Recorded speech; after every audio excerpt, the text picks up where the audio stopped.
बांग्लादेश ने भारत में रह रही शेख हसीना की वापसी की मांग की है। सवाल उठ रहा है कि क्या भारत इस पर राजी होगा और किस आधार पर भारत शेख हसीना को मना कर सकता है। शेख हसीना कुछ दिन पहले कहा था कि उसको एक तरीके से बांग्लादेश में मरवाने की साजिश थी, जिसकी वजह से छोड़कर वो भारत आ गई है और बांग्लादेश और भारत के रिश्तों में तनाव लगातार बढ़ता जा रहा है। अगस्त की शुरुआत में हिंसक प्रदर्शनों के बीच तत्कालीन पीएम शेख हसीना का तख्ता पलट हुआ। हालात इतने बिगड़े कि उन्हें छिपकर भारत आना पड़ा।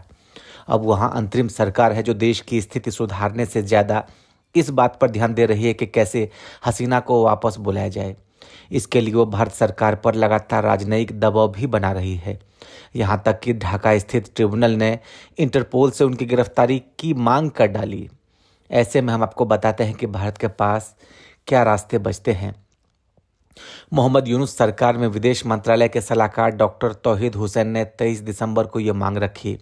राजनयिक नोट भेजते हुए उन्होंने कहा कि सरकार लीगल प्रोसेस के लिए हसीना का प्रत्यर्पण चाहती है। दरअसल मौजूदा सरकार का आरोप है कि हसीना के कार्यकाल में कई लोगों पर हिंसा हुई, यहाँ तक कि प्रदर्शनकारियों को भी नुकसान पहुंचाया गया। हसीना और उनके लोगों के खिलाफ 60 से ज़्यादा शिकायतों में नरसंहार भी शामिल है। कथित तौर पर इसी जांच के लिए वे हसीना और अवामी लीग के कई नेताओं की गिरफ्तारी चाहते हैं। वो लगातार भारत से इसकी दरख्वास्त कर रही हैं। हाल में भेजा गया डिप्लोमेटिक मैसेज भी इसी बारे में था, लेकिन ये पूरी तरह से औपचारिक नहीं बल्कि नोट वर्बल था, जिस पर किसी खास अधिकारी के दस्तखत नहीं। यानी ढाका की तरफ से बचते बचाते रास्ते निकाले जा रहे हैं।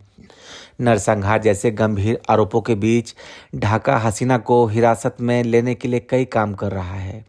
वहां स्थित अंतर्राष्ट्रीय अपराध ट्रिब्यूनल ने हसीना और उनके करीबियों के खिलाफ अरेस्ट वारंट जारी करते हुए इंटरपोल से मदद मांगी है। यूनिस सरकार में इसमें संयुक्त राष्ट्र का भी दखल चाहा है।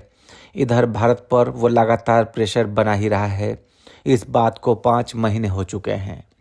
भारत हमेशा से पड़ोसियों से अच्छे रिश्तों की बात करता रहा।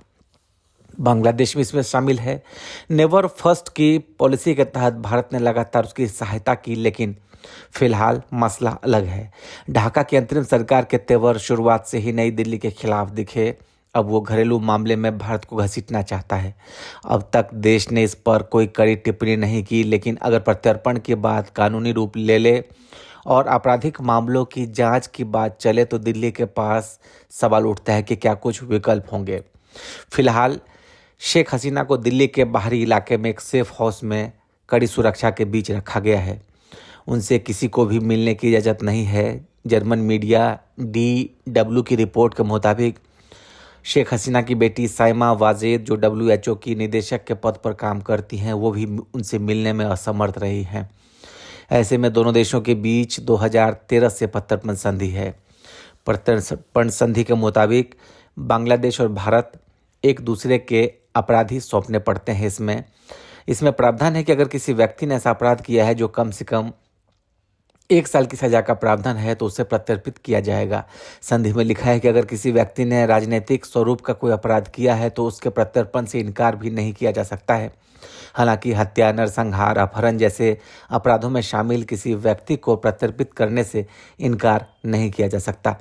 कोई देश प्रत्यर्पण से इनकार भी कर सकता है अगर अपराध राजनीतिक हो या फिर आरोपी ये यकीन दिला सके कि राजनीतिक द्वेष की वजह से ऐसा किया जा रहा है या फला देश लौटने पर उसकी जान को खतरा हो सकता है।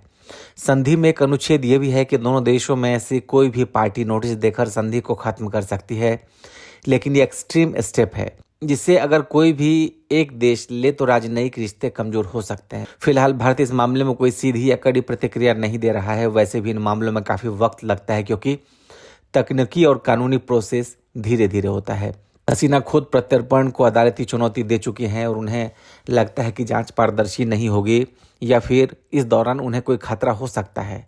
वापसी की प्रक्रिया लंबी और कानूनी जांच पड़ताल से भरी होती है। ऐसे में जिस शख्स को दूसरा देश वापस चाहता है, अगर वो इसके खिलाफ केस कर दे तो मामला और लंबा चल सकता है। इस बीच कई राजनीतिक बदलाव होते हैं जो कि ढाका में भी होंगे। इससे ये भी हो सकता है कि हसीना खुद वहाँ सुरक्षित लौट सकें। ब्यूरो रिपोर्ट, लाइव तक।